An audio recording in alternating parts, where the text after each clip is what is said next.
In August of 1983, the Estonian-born poet Alexis Rannet submitted a proposal for a conference to the Professors' World Peace Academy.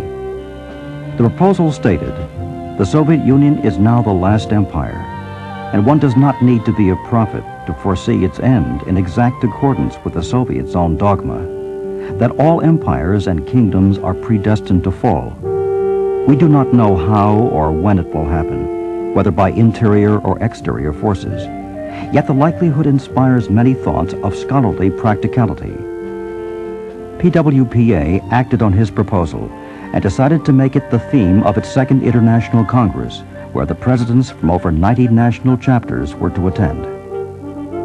Noted Sovietologist Alexander Shromas, whose years as a legal specialist within the Soviet Union made him especially suited for such a gathering, agreed to act as the conference's organizing chairman.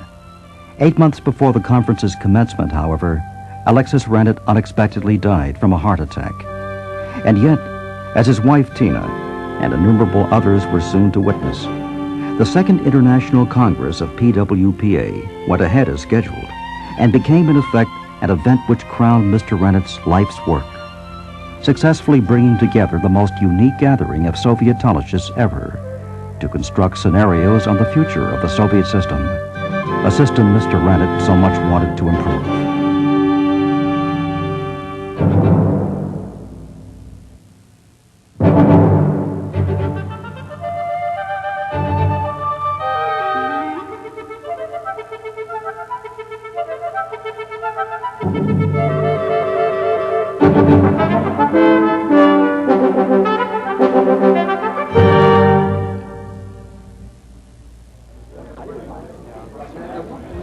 Gathering at the Hotel Intercontinental in Geneva, Switzerland, the Second International Congress of the PWPA assembled from August 13th through the 17th, 1985, and was comprised of over 200 participants from 80 nations.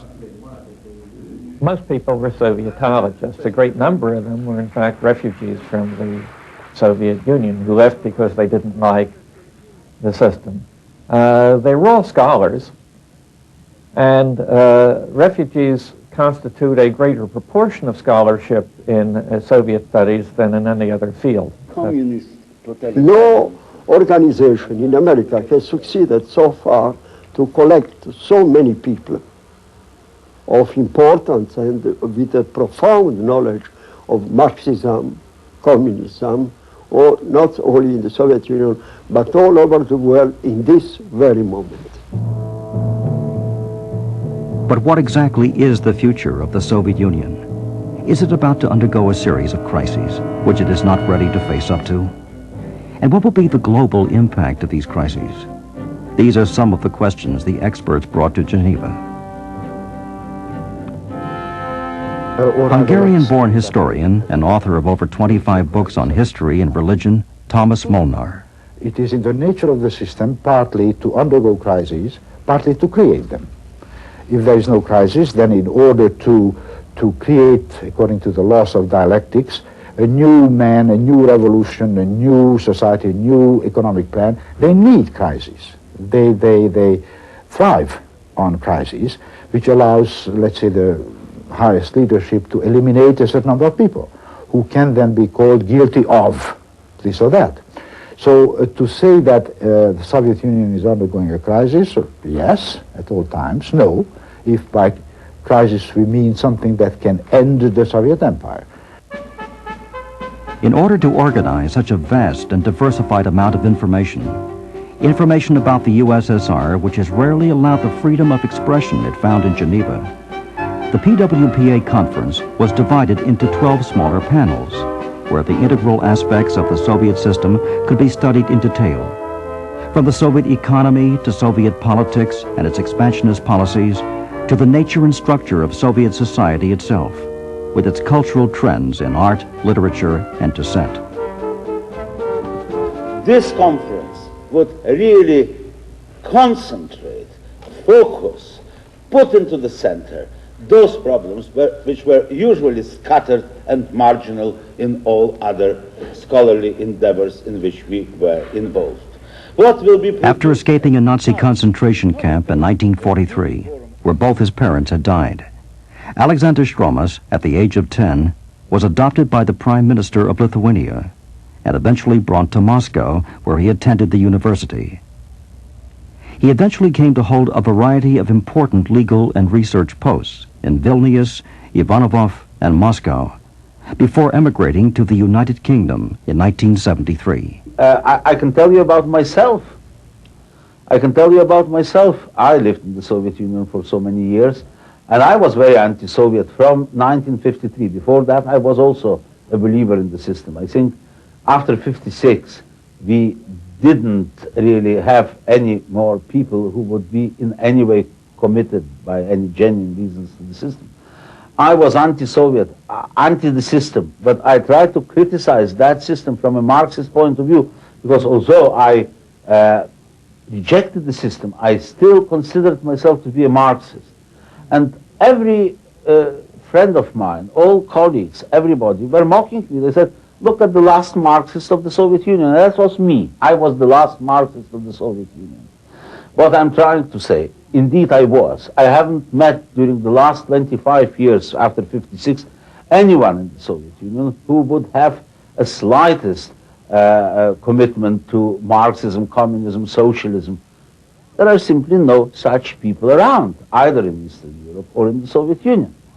The first committed Marxists I met were my students at Bradford University in England. After 25 years, I suddenly recognized the same species I knew in the 40s and 30s in the Soviet Union, now being around in the great empire of Queen Victoria, you see. So that is the experience. Of course, there is no such thing as a genuine commitment to a Marxist-Leninist system in any of the communist-ruled countries in the world. That I'm sure about. Now, of course, there are people who are very loyal to the system, who would support and defend that system, no doubt about that, but not out of idealistic reasons or idealistic motives. Leading Sovietologist and international authority on Marxism, Eugene Kamenka.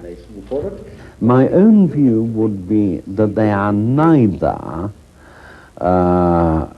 great Marxist idealists nor total cynics. They are a mixture of both.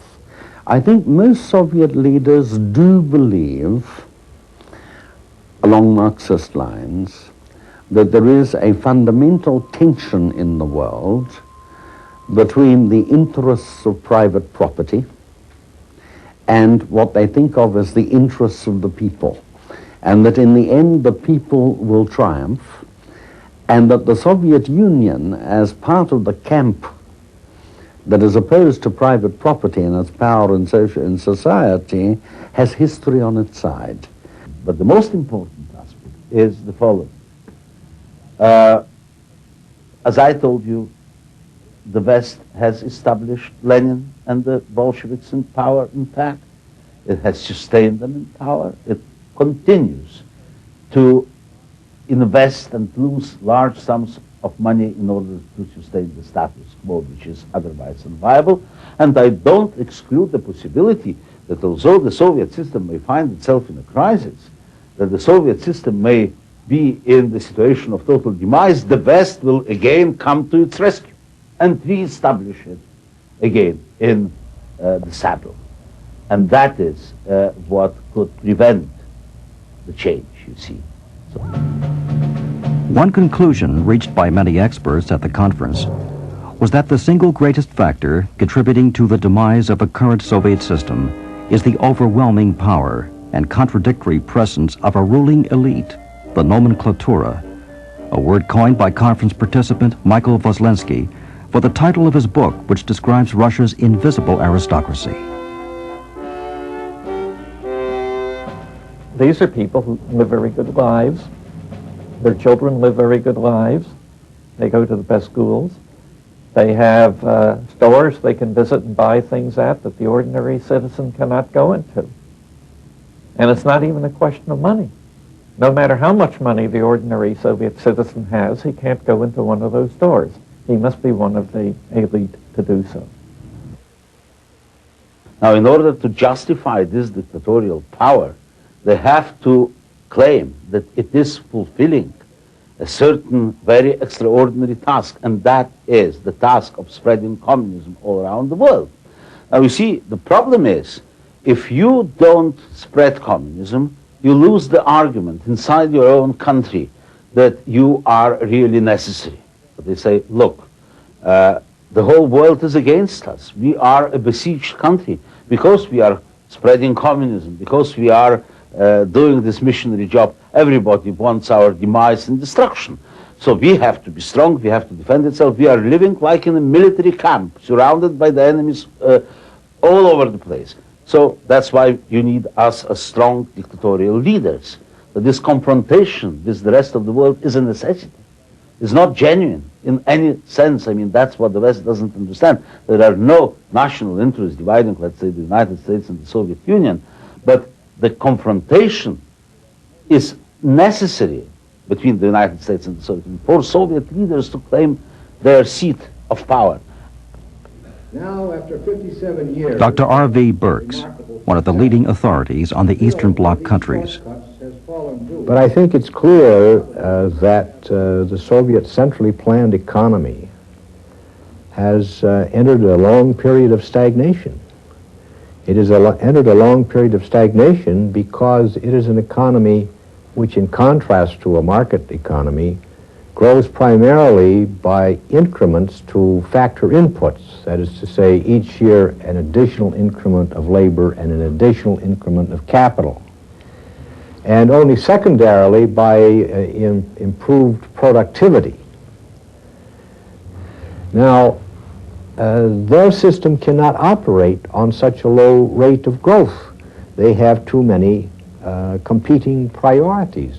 They've got to move the raw material base of their industry from Russia and the Ukraine, where the unit production costs are going right through the ceiling, out into Siberia. And this takes tremendous quantities of capital, for example. They've got to imitate the informatics revolution which the West is now putting itself through, the digital computer and all of its implications. They've got to have a great deal of capital for that. They have to have additional capital to maintain their pace with America in terms of Star Wars. That's a huge capital expenditure. And of course, they have stagnant living standards which are likely to produce widespread riots and strikes, and so they need additional capital for that. And that capital they haven't got. And what I'm saying is that, well, they've got lots of police, and they've got a big army. There's probably going to come a time, I say better than even chances, in the next 5 to 10 years, when there will be the outbreak of widespread rioting and wildcat strikes in all parts of the Soviet Union, and the men in the Kremlin will order the army to put it down, and the soldiers either won't fire, refuse to fire themselves, or their officers won't order them to fire, because the army chieftains have come to the realization that you've got to change the economic system or you're going to lose your status as a superpower. And that this present party is not willing to do that because it's probably going to lose out in the process. Look, $100 billion is the total debt of the Comecon to Western banks and governments. I mean, that is inconceivable. I mean, those debts are bad debts. They will never be recovered. It is a form of a subsidy to make the unviable Soviet system viable. Chernobyl, the Ukraine, April 26, 1986. A series of operator errors causes a nuclear power plant's number 4 reactor to explode, unleashing a power surge that triggers a partial meltdown of the core's fuel. To most scientists in the West, it could have happened anywhere. But to Soviet environmentalist Zeev Wolfson, who in an interview 1 year prior to the Chernobyl incident, as well as in his book published underground under a pseudonym for political reasons, the Chernobyl disaster was not merely the result of human error, but the incontrovertible result of the Soviet system as it exists. All the Soviet soldiers pretend that There is no danger, not for environment, not for not for population, even for people living 2 kilometers from the station. But if it will be consequences, it will be terrible consequences, and genetic defects, and they will require multi-billion budget to correct their terrible mistakes. It will be a really tragedy for Soviet Union. What specialists unequivocally agreed upon when discussing the possibilities of change within the Soviet system was that by the very nature of its being a totalitarian system, the Soviet Union cannot, ipso facto, allow the freedoms necessary for a society to achieve a true and lasting peace. It is therefore destined to change or fall. I think there's a very strong respect among most people in the conference for the cunning, the ability, the sheer power, and the readiness to use power of the Soviet government. It's much more ready to use power than most of our own governments. Certainly than the US government. It doesn't work under the same constraints. One of the things that has been said at this conference, and I think correctly by a number of people, is that Soviet expansionism, and I think there is such a thing as Soviet expansionism, is not so much the result of communist ideology as of internal instability and uncertainty. The Soviet Union runs the kind of government that cannot afford to have critics abroad. Perhaps the Soviet system's failure is never more evident than in the Eastern Bloc nations, where its attempts to impose culture or restrict religion have done little more than create contempt.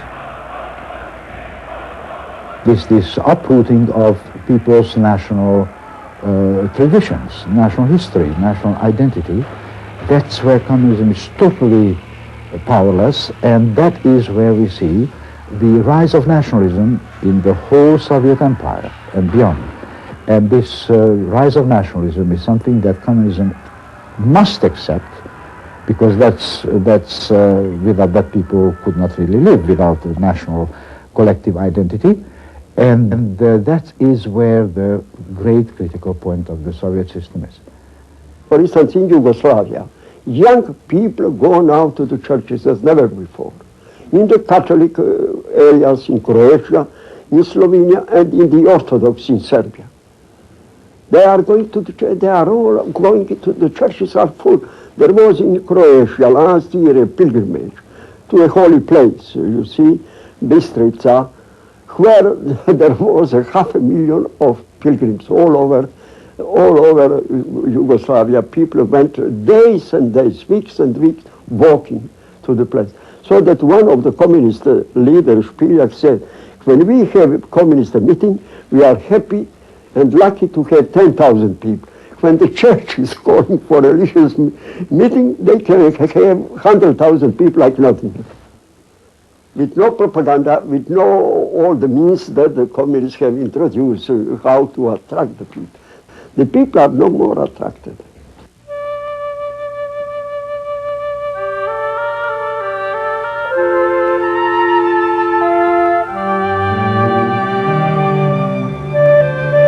I'm sure that in the next 20 years, or even sooner, the Soviet system will have to change. Communism will be coming to an end in Russia's history, and the Russian national government will emerge instead. That I'm sure about. The analysis which I made, and many of my colleagues, shows that whatever the change will produce, it will never produce a situation of hostility. It will really put away the hostility between East and West forever, because there is no rational background for continuing such hostilities. The background is indeed ideological. The PWPA Conference on Prospects for Transition to a Post-Soviet World has resulted in the publication of a 4-volume set of books titled The Soviet Union and the Challenge of the Future, edited by Professors Stromas and Kaplan. The first volume is The Soviet System, Stasis and Change. Volume 2 covers economy and society. Volume 3 examines issues of ideology, culture, and nationality. And Volume 4 is titled Russia and the